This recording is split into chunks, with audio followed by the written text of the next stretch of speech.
মুঘল সম্রাট আওরঙ্গজেব আলমগীর ও হীরাবাইয়ের প্রেম কাহিনী শুরু হয় যখন আওরঙ্গজেব দ্বিতীয় মেয়াদে দক্ষিণ ভারতের ডাকান মালভূমির গভর্নর হওয়ার জন্য বুরহানপুর থেকে আওরঙ্গাবাদ যাচ্ছিলেন। বুরহানপুর শহরটি মধ্যপ্রদেশের তাপতী নদীর ডান তীরে অবস্থিত, যেখানে তার মা মমতাজ মহলকে অস্থায়ীভাবে সমাধিস্থ করা হয়েছিল। বুরহানপুরে আওরঙ্গজেবের খালা সুয়াহলা বানু থাকতেন, যিনি মীর খলিল খান ই জামানের স্ত্রী ছিলেন। সেখানে যাওয়ার সময় আওরঙ্গজেব আহুখানা বাগানে যান, যেখানে তার খালা এবং তার সাথে খাস নারীরাও ছিলেন। এখানেই ঘটেছিল সেই ঘটনাটি যা আওরঙ্গজেবের হৃদয়কে নাড়িয়ে দিয়েছিল। আওরঙ্গজেব এবং তার খালা আম গাছের ছায়ায় দাঁড়িয়েছিলেন। হঠাৎ করেই একটি খাস নারী গাছ থেকে লাফিয়ে আম পাড়েন। এই নারী ছিলেন হীরাবাই, যার সৌন্দর্য এবং সাহস আওরঙ্গজেবকে মুগ্ধ করে। শাহজাদা আওরঙ্গজেব প্রথম দর্শনেই হীরাবাইয়ের প্রেমে পড়ে যান এবং তার খালার কাছে হীরাবাইকে চেয়ে বসেন। খালা শুরুতে আওরঙ্গজেবের আবদার শুনে বিরক্ত হন, তবে শেষ পর্যন্ত হীরাবাইকে রাজি করানো হয়। আওরঙ্গজেব হীরাবাইকে কাছে পেয়ে এতটাই মুগ্ধ হন যে তার ধৈর্যের বাঁধ ভেঙে যায় এবং তার খালাকে জানিয়ে দেন যে তিনি হীরাবাইকে নিজের করে নিতে চান।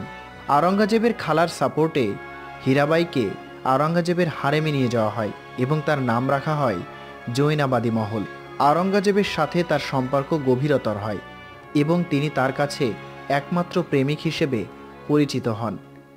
এই প্রেম কাহিনী আওরঙ্গজেবের বড় ভাই দারাশিকোর কানে পৌঁছে যায়।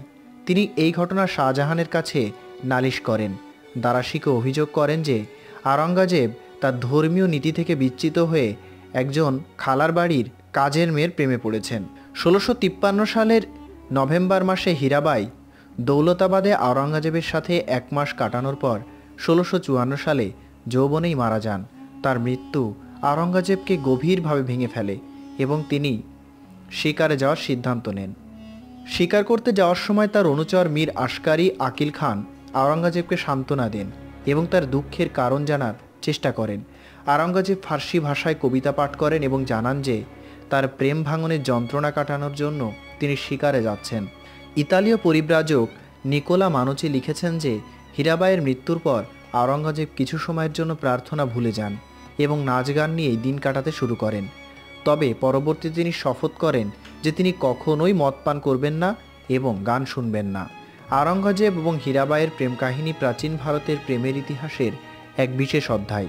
এই প্রেমের মধ্যে ছিল আবেগ, অভিজ্ঞতা এবং একটি ট্র্যাজিক সমাপ্তি, যা ইতিহাসের পাতায় অমর হয়ে আছে।